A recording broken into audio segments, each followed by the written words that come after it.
Kak tak tahu macam mana, dia confuse sangat. Cuaca ataupun situasi pada waktu tu seakan-akan dah pun waktu malam. Gelarkan dalam tu kakak.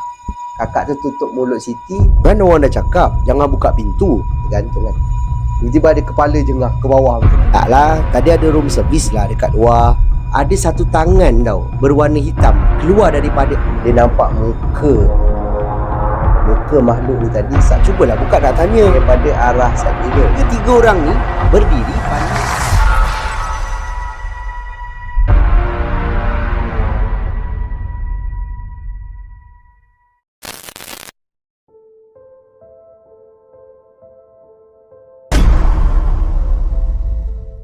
Assalamualaikum dan salam sejahtera. Selamat kita bertemu kembali di dalam satu lagi episod di Sembang Kopi. Bertemankan saya, Hanif Abdul Halim. Terima kasih diucapkan kepada anda semua yang dah pun subscribe dan terus menyokong channel saya ini. Dan yang mana anda semua yang baru je sampai ke Sembang Kopi ni pun, saya nak ucapkan selamat datang. Saya doakan anda semua yang menonton video ni dipermudahkan segala urusan anda semua dan dimurahkan rezeki yang barokah. Untuk kisah seram kita pada video kali ini, seperti biasa, saya akan kongsikan dengan anda beberapa kisah seram yang dikirimkan kepada saya dan pada saya menarik untuk kita dengarkan. Suka saya ingatkan, jangan terlalu percaya dengan kisah-kisah seram yang diketengahkan. Anggap sajalah kisah-kisah ini hanyalah satu hiburan semata-mata. Jadi, tanpa membuang masa lagi, get your coffee, jom aku story.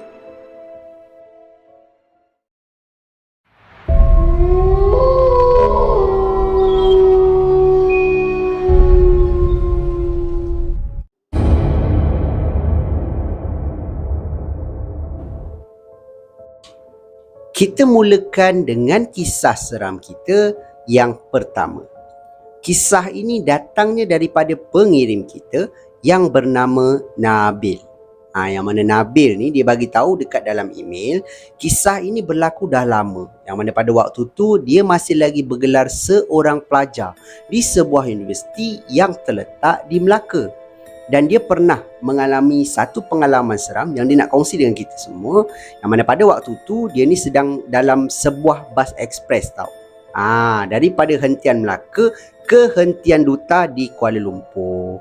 Dia nak balik ke rumah dia lah. Okey, kisah dia berbunyi begini. Pada hari yang dimaksudkan, dia kata dia pergi ke stesen bas ni dihantar oleh rakan dia. Yang mana rakan dia ni tinggal serumah dengan dia dan kemudian belajar satu college juga. Kawan dia offer lah nak hantar dia sebab kawan dia ada hal dekat luar. So kawan dia kata, bolehlah aku hantar kau. Okey. Dia pun keluar rumah agak sedikit awal pada waktu tu sebab dia cakap kawan dia dah offer kan untuk hantar. So dia nak belanjalah kawan dia makan dulu, baru dia pergi ke stesen bas. Dia gerak mungkin dalam pukul 8 lebih macam tu lah. Saya pun tak pasti, dia tak bagi tahu masa Dalam 8 lebih mungkin dia keluar. Tiket bas dia pada waktu tu pukul 10 malam. Jadi dia keluar daripada rumah, dia ajak dengan kawan dia, jomlah kita pergi makan dulu, aku belanja kau makan. Tak bagi duit minyak, belanja makan pun jadilah kan. So kawan dia pun makan sampai pukul 9, kawan dia cakap dengan dia, jomlah. Dia cakap, aku nak kena hantar kau dululah. Engkau tunggu kat sana je lah boleh? Sebab aku ada hal ni sebenarnya. Boleh. Dia pun tak nak susahkan kawan dia. Cepat-cepatlah dia orang pun. Okey, dia pun pergi bayar dan kemudian masuk dalam kereta. Sampai je dekat hentian bas Melaka ni. Dia masuk je, dia kata dalam kawasan hentian bas ni kereta banyak tau. Jadi kawan dia tak ada tempat parking yang betul lah untuk parking. Kawan dia berhenti kat tepi-tepi jalan je untuk turunkan dia. Dia pun turun, ucapkan terima kasih dan sebagainya. Kawan dia pun cakap, okey, aku gerak dulu tau, aku ada hal ni. Okey. Assalamualaikum. Salam, hati-hati. Okey. Kawan dia pun jalan. Dia pun bawa lah beg, satu beg tangan dan kemudian backpack belakang. Dia kata 2 beg je dia bawa pada waktu tu. Okey, dia pun tunggulah dekat ruang menunggu dekat hentian bas ni. Sampailah bas dia pun tiba dan dia dibenarkan untuk naik. Okey, dia pergi dekat ke arah bas ni dan kemudian biasalah kalau bas baru sampai kan ada orang buka tempat bagasi bahagian bawah kan. Okey, dia pun pergi dekat driver ni pegang beg dia, masukkan dekat dalam ruang bagasi. Dia naik atas pergi ke arah tempat duduk dia.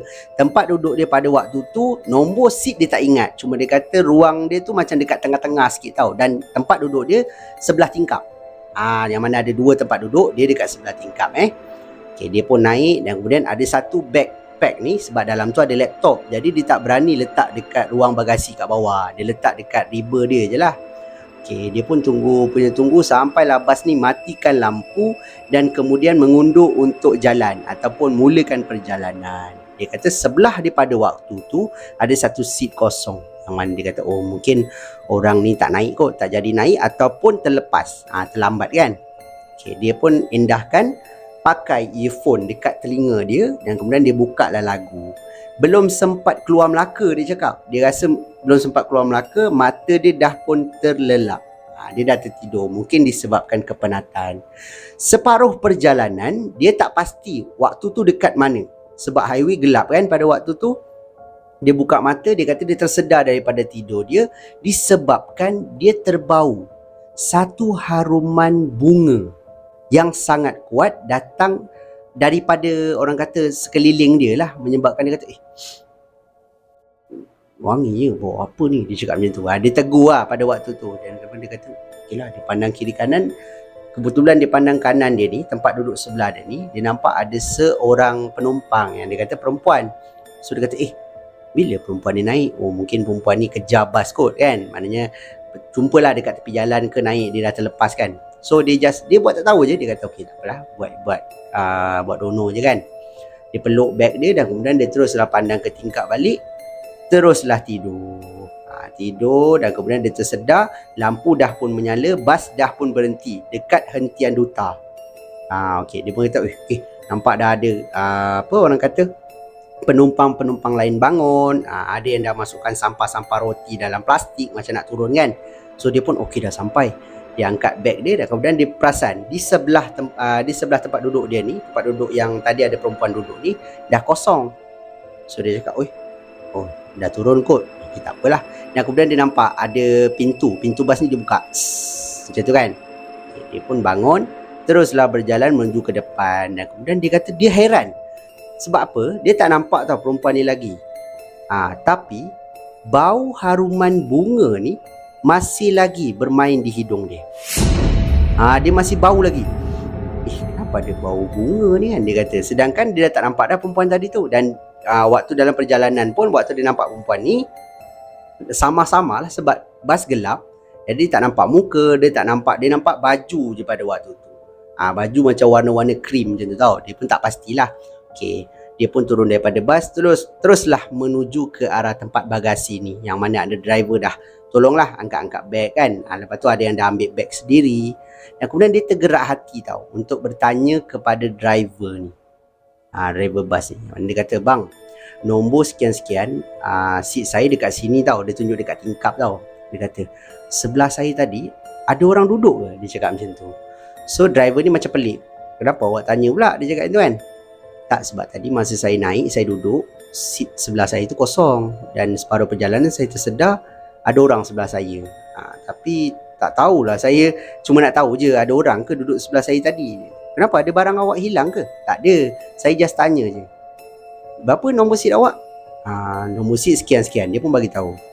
Dan kemudian driver ni cakap, kalau seingat saya lah tadi, waktu saya buat pemeriksaan sebelum saya berjalan, memang seat sebelah awak tu kosong. Tak ada penumpang lah, mana tiket tu tak ada yang beli. So si Nabil ni dia macam, oh ya ke? Abang pasti ke? Abang rasa lah sebab kau duduk kat sini kan. Sebab tadi masa abang jalan buat pemeriksaan pun memang kau seorang je duduk kat situ. Okay, tak tahulah kalau abang silap. Okay, tak apalah bang, saya tanya je. Dia kata, okay. Dia pun ambil beg dia dan kemudian dia tunggulah dekat orang kata tempat menunggu ni kan. Sebab kejap lagi parents dia akan datang ambil. Dia pun tunggu. Bas dah jalan Bas dah jalan dan ada dah penumpang-penumpang lain dah naik kereta apa semua. Sampailah dekat orang kata macam bus stop lah kot kat tepi jalan ni kan. Hanya ada beberapa orang saja yang tinggal tau, termasuk dia. Jadi dia punya tunggu. Bau bunga tu dah tak ada. tiba-tiba bau bunga tu ada balik. Dan dia rasa bau bunga tu betul-betul dekat dengan dia. Okey, sampailah parents dia datang dan kemudian dia pun buka lah boot belakang kan, masukkan beg-beg dia semua, dia pun masuk dalam kereta. Masuk saja dalam kereta, dia kata bau bunga tu ikut dia sampailah dia ke rumah. Yang mana bila dia sampai rumah, dia cuci kaki dekat luar sebab dia rasa dah tak sedap hati. Kenapa dia bau bunga kan? Sebab ada lagi ke orang pakai perfume bau bunga? Ada mungkin adalah, tapi sikit lah kot kan. Kebanyakannya semua dah moden kan, minyak wangi kan. Tapi bau bunga ni dia kata pure tau. Dia tak tahu macam bau bunga apa dia pun tak pasti, tapi memang ada bau bunga. Okey, lepas je dia cuci kaki dekat luar rumah ni, bila dia masuk je dalam rumah, si Nabil ni cakap dia memang dah tak ada bau lagi. Okey, dan kemudian dia mandi dan kemudian dia terus tidur sebab waktu tu jam dah mungkin 1-2 pagi lah kot. Dia sampai, dia daripada Melaka pun dah pukul 10 betul tak? Sampai Enten Duta, tunggu parents dia lagi. Mungkin sampai rumah dah tengah-tengah malam lah. Tapi lepas daripada tu tak ada apa-apa gangguan lah. Lepas dia dah mandi apa semua, dia pun tidur macam biasa. Cuma dia kata pengalaman ni agak menyeramkan lah bagi dia sebab bau bunga tu ikut dia sampai ke rumah. Dan siapa penumpang misteri yang duduk di sebelah dia tu? Adakah itu betul orang? Misalnya kata itu orang yang daripada seat lain tumpang duduk ke? Tapi macam mustahil lah pula kan? Itulah yang menjadi tanda tanya lah kepada si Nabil ni sampailah ke hari ni.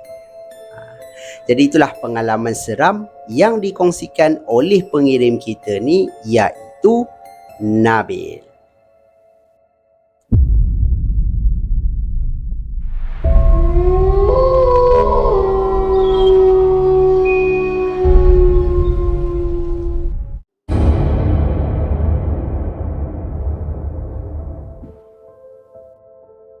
Kita beralih pula ke kisah seram kita yang kedua. Kisah ini diceritakan berlakunya kepada pengirim kita yang bernama Razak. Yang mana Razak ni nak berkongsi dengan kita semua satu pengalaman seram penampakan yang dia pernah alami sewaktu dia berada di sebuah rumah kosong di taman perumahannya. Kisah dia berbunyi begini. Sebelum saya mulakan kisah dia ni, saya nak cerita sikit lah berkenaan dengan rumah ni. Sebab dia ada tulis tau dekat dalam email. Rumah ni dia dah lama dibiarkan kosong. Dan owner dia yang last pun adalah orang kata apa, berbangsa Chinese. Dan kemudian orang ni kaki macam judi apa semua ni lah. So tak tahulah, mungkin ada membela ke, itu tak pasti. Itu si Razak ni kata dia tak pasti. Dan kemudian ada juga cerita daripada penduduk setempat tau, yang mana duduk dekat dengan kawasan rumah ni. Pada waktu malam, dengar macam ada suara perabot seolah-olah macam dialihkan, sedangkan rumah tu kosong tau, tak ada apa-apa. Dan ada juga orang dengar suara seakan-akan perempuan menangis daripada dalam rumah ni. Ada juga kisah penampakan yang mana salah seorang lah daripada jiran yang duduk dekat dengan rumah ni balik daripada kedai tau. Pada waktu malam lah cerita je ni. Dia pun naik motor dan kemudian lalu dekat depan rumah ni. Dia ternampak seolah-olah macam ada perempuan yang berambut panjang berdiri di balkoni rumah ni. Dan kemudian pandang ke arah luar rumah lah. Ini apa yang diceritakan. Tapi orang yang naik motor ni dia tak adalah pandang macam, tak adalah. Sekali imbas dan kemudian dia macam buat dono je lah, tak tegur tak apa. Sebab takut juga benda tu ikut dia balik rumah, betul tak? Okey, berbalik kepada kisah dia ni tadi. Pada waktu tu dia baru saja balik daripada surau. Surau dekat taman perumahan dia ni lah, yang mana dia keluar dari, dia selesai saja solat isyak, keluar daripada surau dan kemudian lepak dulu dekat pekarangan surau ni. Ada meja tau, lepas tu ada air apa semua, dia orang pun lepak lah, minum lah teh secawan 2 macam tu kan. Borak punya borak, si Razak ni cakap jam waktu tu dah lewat. Dan menyebabkan dia kata, dah lah, aku balik dulu lah sebab esok nak kerja ni. Okey. Jemaah lain pun cakap okey je kan. Dan ada 3 orang lagi yang bangun untuk balik sign dengan dia. Sebab Razak cakap dia pergi ke surau ni jalan kaki. Sebab jarak di antara surau dan rumah dia ni dekat tau. Jadi tak ada, orang kata tak ada keperluan untuk naik kereta ke motor ke, tak ada. Jalan kaki. Okay, so bila dia dah bangun, ada 3 orang lagi ikut. Dia pun jalan kaki lah sama-sama. Keluar daripada pekarangan surau ni, berbual lah sama diorang. Sambil tu jalankan menuju ke arah rumah diorang ni. Okay, dalam diorang berjalan ni, tiba-tiba dia terpaksa ataupun kena lalulah dekat dengan kawasan rumah yang dikatakan keras ni tadi. Bila lalu je dekat rumah ni, Razak cakap dia terdengar macam ada suara perempuan yang ketawa, tapi ketawa kecil tau, macam hihihi macam tu. Macam ada perempuan yang sedang bergurau macam tu lah daripada dalam rumah ni. Dan pada mulanya si Razak ni macam endah tak endah je lah, sebab dia apa orang kata, mungkin rasa dia seorang je dengar. So dia malas lah nak tegur. Dia pun jalan melepasi rumah ni. Tiba-tiba dia nampak dekat belakang rumah ni macam ada satu motor tau yang parking. Menyebabkan si Razak ni pandang kan. Dia tengok motor ni tayar ada, nombor plate ada. Macam motor budak-budak muda tau. Kalau nak kata motor curi, mesti dah ada barang-barang yang hilang. Tapi dia tengok semua lengkap lagi tau. Menyebabkan dia berhenti dan kemudian dia pandang, ada ke motor budak-budak kawasan ni yang macam ni kan. Dia cuba ingat. Dan 3 orang lagi ni berhenti juga, pandang ke arah motor ni. Salah seorang daripada kawan si Razak ni cakap, ada budak ke dalam rumah ni je kan tu. Mana aku tahu. Tak, sebab tadi aku dengar tau, macam ada suara perempuan ketawa kat dalam. Razak ni terkejut. Sebab Razak ni kata dia ingatkan dia seorang je dengar. Jadi dia cakap, kau pun dengar juga? Dengar. Aku pun dengar. Empat-empat dengar. Menyebabkan si Razak ni kata, Tuan ada orang tak kat dalam? Aku rasa budak-budak ni, budak sekarang kau boleh percaya, bobor pokok lah, rumah-rumah kosong ni jadi pot. Maknanya buat benda-benda yang tak baik lah kan. Couple ke, kan, duduk dalam rumah tu buat benda tak baik. Korang faham-faham sendirilah. Jadi si Razak ni kata, jom kita masuk nak, kita ambush. Kot lah ada orang ke kat dalam.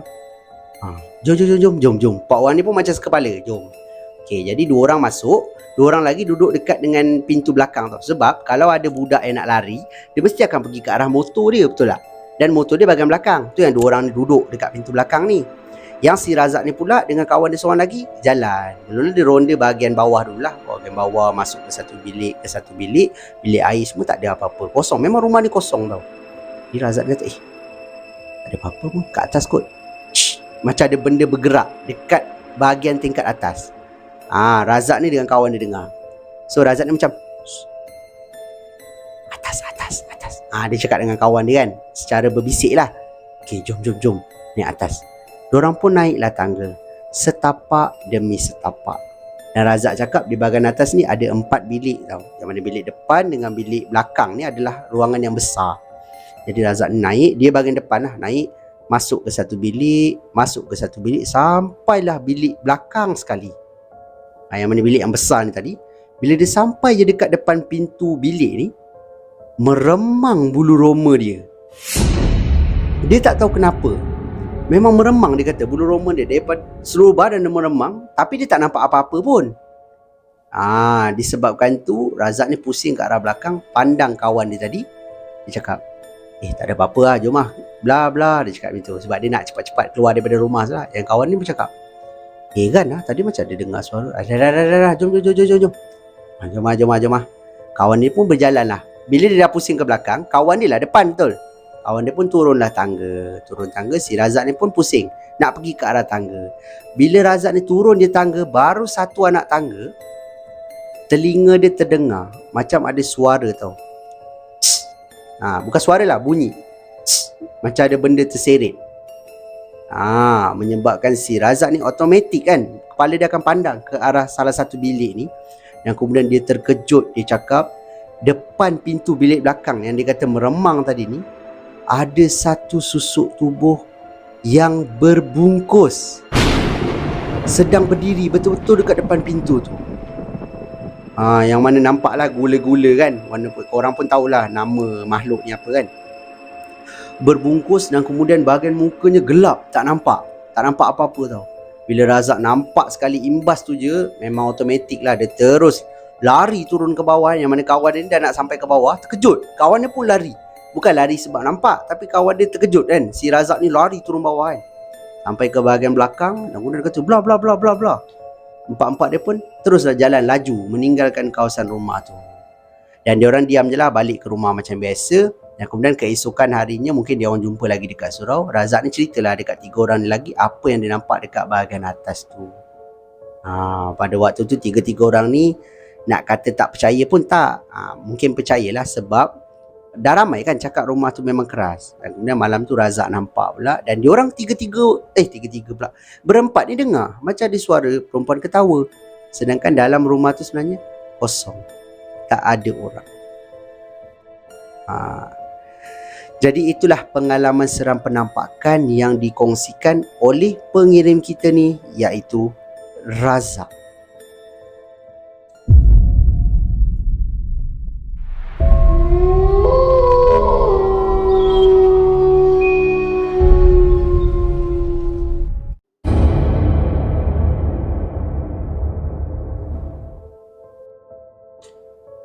Kisah seram kita yang ketiga ni pula diceritakan berlakunya kepada pengirim kita yang bernama Naim.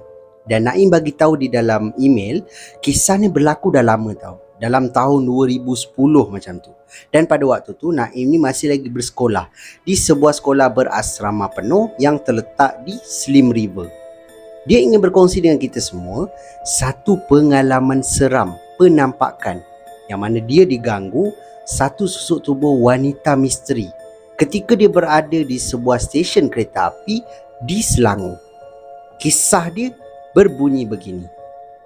Pada hari yang dimaksudkan, pada waktu tu hari Jumaat tau, yang mana pihak sekolah membenarkan pelajar-pelajar yang tinggal di asrama ni untuk pulang ke rumah masing-masing. Tapi kebiasaannya Naim cakap, pelajar-pelajar ni keluar daripada sekolah, tak adanya dia terus balik ke rumah. Dia orang akan lepak dulu dekat shopping komplek ke kan, dengan kawan-kawan macam outing lah sebelum dia orang balik ke rumah. Itu jugalah yang berlaku kepada Naim.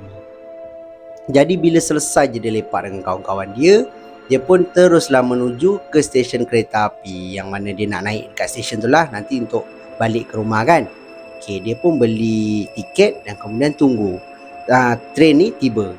Tunggu sampai train ni tiba, dia pun melangkah masuk ke dalam train ni. Tapi waktu dia melangkah masuk, dia terdengar dekat telinga dia suara azan maghrib baru saja berkumandang, menunjukkan masuknya waktu maghrib lah. Jadi okeylah, dia pun masuk, terus duduk dah penat berjalan apa semua kan, dia tidur lah. Bila dia bangun je, dah separuh perjalanan, dah nak sampai dah dekat dekat stesen kereta api yang dia nak turun ni. Sampai je dekat stesen ni, dia cakap dia turun daripada, orang kata kereta api ni, gerabak ni kan.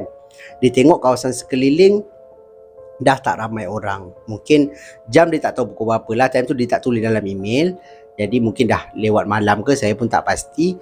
Dia pun ambil telefon, call lah kawan dia. Sebab waktu tu 2010, mana ada WhatsApp ni apa semua kan. Jadi dia pun telefon lah kawan dia. Hello, Assalamualaikum. Waalaikumsalam. Lim, kenapa Im? Kau kat ni? Aku kat rumah ni Sal. Ada, aku baru balik ni dekat stesen kereta api. Oh iya ke? Dah sampai ke? Dah. Siapa ambil kau? Tak ada orang lagi. Aku tak telefon parent aku lagi. Kau boleh datang ambil aku? Boleh je. Tapi kau kena tunggu je dalam 20 minit boleh? Asal? Aku nak mandi je boleh. Tapi kau jangan tinggi lagi. Okay. Alright. Terima kasih Okay, Assalamualaikum. Okay, salam. Dia pun tutup. Dia pun tunggulah kawan dia. Dia tunggu kawan dia sampai ni. Dia kata dia duduk dekat dalam kawasan stesen kereta api ni lah. Dan kemudian dia duduk dekat bangku tepi ni, menghadap ke arah landasan kereta api. Okay. Dan di seberang sana adalah penumpang-penumpang yang lain kan. Tapi hanya ada beberapa orang je boleh kira pakai jari. Okay, tunggu. Dia pun melilau lah mata dia, pandang sana sini kan. Tiba-tiba dia terpandang dekat satu tempat duduk tau. Yang mana tempat duduk ni, dia tempat dia ni orang kata apa, seberang. Seberang, bukan dekat line dia ni, bukan dekat seberang sana tau. Yang mana dia nampak dekat satu kerusi ni ada satu perempuan yang sedang duduk. Tapi pada mulanya perempuan ni tak nampak pun seakan-akan macam menyeramkan ke apa, memang tak ada. Cuma baju dia compang-camping macam kotor, ada koyak-koyak sikit. So dia tergerak lah, dalam hati dia bercakap lah macam, perempuan ni gila apa, dia cakap tu kan, duduk dekat dengan baju macam tu, nak pergi ke mana, dia cakap macam tu kan. Dia pun pandang lah ke tempat lain. Selang beberapa waktu dia pandang balik dekat kerusi tu. Part ni yang saya rasa mulalah seram tu, yang mana perempuan ni still duduk dekat situ, tapi muka dia pandang ke arah Naim ni yang sedang duduk. Menyebabkan bila Naim nampak je, Allahu Akbar, kenapa pula dia pandang aku? Dia kata macam tu lah. Dia macam cakap dalam hati, kenapa pula dia pandang aku? Tahu ke aku cakap pasal dia kan? Lepas tu dia pandang balik. Dekat tempat duduk ni tadi, perempuan tu dah tak ada lagi dah dekat kerusi tu. Menyebabkan si Naim ni lega lah. Nasib baik, manalah perempuan dia pergi dengan baju macam tu. Dia pun pandang punya pandang kan. Tiba-tiba dia pandang di salah satu tempat duduk satu line dengan dia ni, perempuan yang dia nampak tadi tu sedang duduk dekat salah satu kerusi tu. Menyebabkan Naim ni kata, macam mana perempuan tu boleh ada kat situ? Perempuan tu kalau nak melintas ataupun nak menyeberang kan, dia kena lalu satu, orang kata macam jejantas tau, yang memang ada lah dekat stesen kereta api ni. Dan bila turun je daripada tangga jejantas ni, akan lalu depan Naim ni. Sebab Naim ni antara kerusi yang dekat dengan jejantas ni tau. Tapi tiba-tiba perempuan tu dah ada kat sini. Macam mana perempuan tu melintas? Dia terfikir macam tu. Adakah lalu dekat landasan? Tak mungkin, betul tak? Mesti akan ada pekerja-pekerja yang keluar marah ke apa kan. Alangkan kita dekat dengan kawasan landasan pun kena marah, apatah lagi lintas kan. Disebabkan tu, Naim kata dia dah takut. Dia angkat beg dan kemudian dia nak tunggu dekat luar stesen kereta api, yang mana kat bahagian luar ni ada kedai makan. Jadi dia kata tunggu kat kedai makan lah, ramai orang kan. Dia pun keluar. Dia turun je tangga keluar daripada stesen kereta api ni. Dia kata nasib dia tak baik, kedai yang dia nak duduk tu tutup, gelap tau. Yang mana kedai ni dekat dengan orang kata parking. Lepas tu ada kedai-kedai, biasanya ada kedai jual-jual, tapi malam tu tutup. Disebabkan Naim kata dia pun dah keluar, so lebih baik dia duduk dekat luar daripada dia duduk kat dalam, sebab dia dah nampak perempuan tadi kan.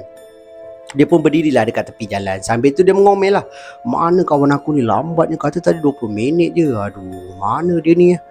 Dia pun pandang sekeliling, sebab hati dia dah tak sedap kan. Dia dah nampak tu. Bila dia pandang sekeliling, dia kata dia nak tengok dekat arah parking kereta ni, gelap tau. Dan hanya ada beberapa biji kereta je. Perempuan yang berada di dalam tu tadi sedang berjalan ataupun bergerak menuju ke arah dia daripada kawasan gelap ni tadi. Menyebabkan bila Naim nampak je, sekilas pandang nampak je perempuan tu ada kat situ, dia terkejut dan kemudian dia terus lari meninggalkan tempat tu tadi. Meninggal terus, lari tau. Lari terus daripada tempat tu. Tapi gangguan tu tak berhenti kat situ. Waktu dia lari, dia pandanglah ke arah belakang, adakah benda tu masih lagi ada kan. Betul, benda tu sedang mengejar dia. Susuk tubuh perempuan ni tadi sedang mengejar dia dengan tangan yang depa dan kemudian berlari. Dia kata dia tak pasti, dia nampak macam lari, macam terbang pun ya. Menyebabkan dia lagi takut, lari punya lari, dan kemudian dia tersadung, jatuh, tertiarap atas jalan raya ni tadi.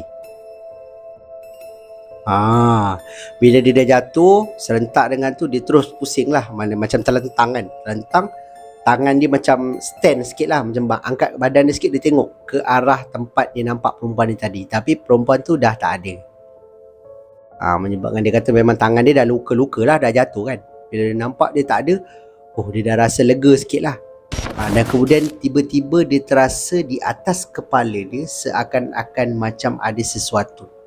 Dan kemudian bila dia dongak je, dia tengok susuk tubuh perempuan yang kejar dia tadi sedang berdiri di atas kepala dia dengan muka yang menyeramkan, pandang ke arah dia sambil senyum. Selepas daripada tu, Naim kata dia tak sedarlah apa yang berlaku, dan kemudian ada beberapa biji motor yang berhenti. Bila dia sedar je, dia buka je mata, dia kata ada beberapa biji motor. Salah seorangnya adalah kawan dia, tepuk-tepuk dia. Im, bangun Im. Apa hal ni? Apa pasal kau tidur kat sini? Dia kata, dia macam takut lah. Lepas tu dia kata kawan dia, tadi aku kena ganggu dengan perempuan tadi. Mana perempuan tadi? Dia cakap macam tu. Ada dua orang lagi rider motor ni, agaknya orang lain lah, bukan kawannya. Yang mana? Perempuan mana? Tak nampak siapa-siapa pun kat sini. Kau seorang je. Apa pasal kau tidur kat sini? Tolong bawa aku balik. Naik motor, cepat. Dia kata kan. Naik motor dan kemudian dia teruslah berjalan balik ke rumah. Atas motor ni kawan dia tanyalah, kenapa kau tidur kat tengah-tengah jalan ni? Dia cakap kan, apa yang jadi pada kau? Tak, sebenarnya tadi aku macam kena ganggu, nantilah aku cerita, dia cakap macam tu. Okey, kawan dia pun hantarlah dia balik dan dia selamatlah sampai ke rumah. Tapi alhamdulillah lah dia selamatlah sampai rumah. Dan gangguan tu taklah berlarutan sampai rumah ke, tak ada. Selang beberapa hari lepas tu dia pun cerita kat kawan dia apa yang berlaku. Dia juga cerita dekat parents dia apa yang berlaku.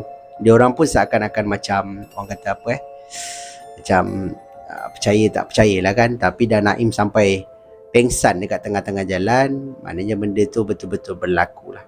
Itulah pengalaman seram yang dia pernah alami. Yang mana dia dah banyak kali naik train ni sebenarnya, tapi tak pernah pula kena ganggu. Malam tu nasib dia tak baik lah, dia sampai diganggu kan. Itulah pengalaman seram yang dikongsikan oleh pengirim kita ni, iaitu Naim.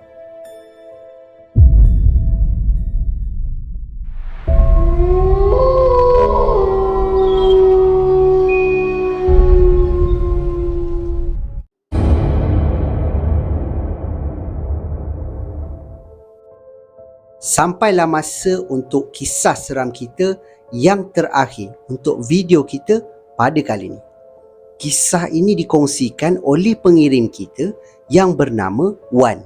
Dan Wan ni nak berkongsi dengan kita semua satu pengalaman seram, misteri yang dia pernah alami sewaktu dia pergi mendaki gunung bersama dengan rakan-rakan dia. Kisah dia berbunyi begini. Pada hari yang dimaksudkan, Wan cakap waktu tu dia ni sedang cuti semesta dan dia dah pun plan dengan kawan-kawan dia untuk pergi hiking lah ataupun mendaki gunung di sebuah gunung yang terletak di Terengganu. Dan dipendekkan cerita, plan tu pun jadi, dia pun pergilah. Dia pergi, dia mendaki. Memang pada mulanya memang tak ada benda-benda pelik yang berlaku sebab dia mendaki pada waktu tu awal pagi tau. Jadi bila dia dah sampai atas, apa semua okey, dan kejadian seram misteri ni berlaku ketika dia nak turun ke bawah. Yang mana pada waktu tu Wan cakap jam dia pukul 2 lebih petang. Tengah hari lah kira. Dan situasi pada waktu tu ataupun cuaca pada waktu tu mendung nak ke hujan. Menyebabkan salah seorang daripada rakan-rakan dia ni bersuara lah. Mungkin kawan dia ni kira pakar ataupun pro lah, biasa dah pergi hiking kan. Dia kata, lebih baik kita turun laju sikit. Kalau kita turun macam ni, buatnya hujan, macam-macam masalah lagi yang boleh berlaku. Ya ke? Ya. Okeylah, jomlah. Dia orang pun sebulat suara, teruslah turun dengan lebih, orang kata, temponya lebih laju lah kan, langkahnya lebih laju. Tapi, tak tahu macam mana, si Wan ni bagi tahu dia tertinggal di belakang. Sebab Wan ni paling belakang sekali. Dia tengok kawan dia makin lama makin jauh. Dan kemudian hilang daripada pandangan dia. Wan cakap macam mana dia boleh, orang kata, tertinggal dengan kawan ni. Suasana pada waktu tu berkabus tau, dan kemudian sejuk sangat, menyebabkan kawan-kawan dia ni hilang dalam kabus tau. Kawasan berkabus tu dihilang kat situ. Si Wan ni cuba juga ikut, turun, sampailah dia melepasi kawasan berkabus ni. Dia cakap tak tahu macam mana, dia confused sangat. Cuaca ataupun situasi pada waktu tu seakan-akan dah pun waktu malam. Waktu malam, gelap macam malam. Menyebabkan si Wan kata, apa ni? Dia pun tengok jam kat tangan dia baru pukul 3 petang. Tak mungkin situasi akan jadi gelap macam tu. Menyebabkan dia kata dia dalam keadaan takut. Yang dia nampak hanya pokok-pokok je pada waktu tu kan, dengan laluan turun. Dia turun juga, turun. Sampailah dia ternampak ada seorang macam nenek tua yang berbongkok melintasi dia. Lalu jalan yang dia nak turun ni benda tu melintas. Dan kemudian dia terberhenti, tengok ke arah makcik ni, dan kemudian makcik ni pandang ke arah dia. Dan kemudian makcik ni pandang, dia macam alihkan badan dia, toleh ke arah si Wan ni, dan kemudian dia kata, kau buat apa kat sini? Ini bukan tempat kau, keluar. Lalu balik, laluan yang kau lalu ni tadi, kau naik balik. Dia cakap macam tu. Ini bukan tempat kau. Bila Wan ni dengar je, makcik ni cakap ini bukan tempat kau, terdetik dalam hati dia, makcik ni orang ke bukan? Sebab makcik ni kata ini bukan tempat kau, keluar kan. Adakah makcik ni makhluk lain ke ataupun macam mana kan? Dia pun tak fikir panjang, pusing balik, naik semula ke laluan yang dia turun tadi. Dan kemudian bila dia naik ni, dia kata dia lalu balik kawasan yang berkabus ni tadi. Lepas dia kawasan berkabus ni, situasi pada waktu tu menjadi terang semula. Dan kemudian dia terdengar ada suara jeritan. Wan, kau mana Wan, macam tu. Rupanya dia pandang kat sekeliling ni ada kawan-kawan dia yang sedang cari dia. Terus dia jerit macam, aku kat sini, dia kata macam tu. Dia lari pergi kat kawan dia.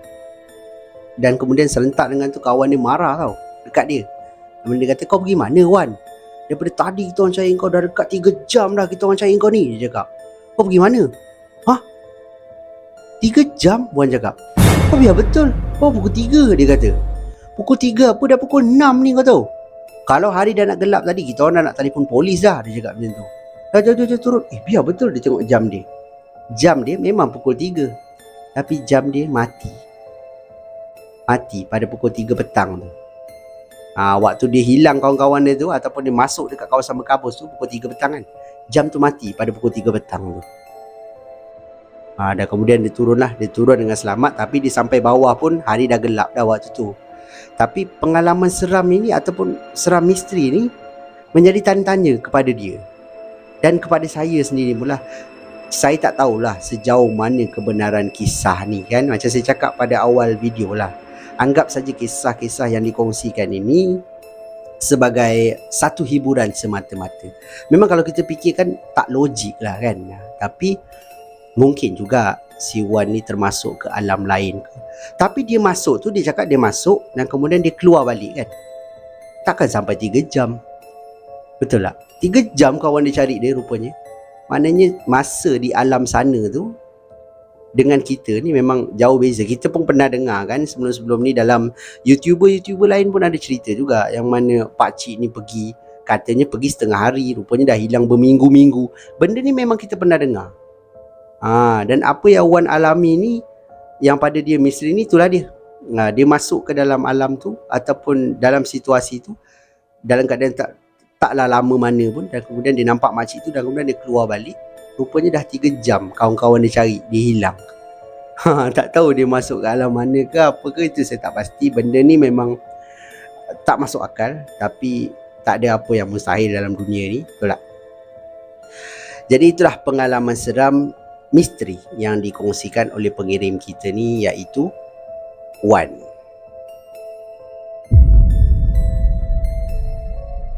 Jadi itu sajalah kisah seram kita untuk video kita pada kali ini. Pada pendapat anda macam mana? Dalam kesemua kisah yang saya kongsikan dengan anda ni, mana satu kisah yang paling menyeramkan? Anda boleh tinggalkan pendapat anda di ruangan komen dekat bawah. Dan yang mana anda semua yang ada kisah-kisah seram dan sudi berkongsi dengan saya dan juga semua penonton-penonton Sembang Kopi, anda bolehlah kirimkan ke alamat email Sembang Kopi ataupun Telegram Sembang Kopi, yang mana alamat email dan juga link Telegram saya memang dah tinggalkan siap-siap di ruangan description dekat bawah. Terima kasih diucapkan kepada anda semua yang sudi menonton video saya daripada mula sampailah ke hujung ni. Saya sangat-sangat hargai. Ini salah satu cara anda tunjukkan support anda kepada saya. Dan yang mana yang baru je sampai ke Sembang Kopi ni, sekiranya lah anda suka dengan cara penyampaian saya, anda terhibur dengan kisah-kisah seram yang saya kongsikan dengan anda ni, saya hargai sangat-sangat. Kalau anda dapat bantu saya, bantu channel saya dengan tekan butang like, butang subscribe dan juga butang loceng supaya anda tak akan terlepas apa-apa video yang saya akan upload lagi lepas ni. Akan ada banyak lagi kisah seram yang menarik saya akan kongsi dalam channel saya ni. Kita jumpa lagi di video akan datang. Thanks for watching. Assalamualaikum. See ya.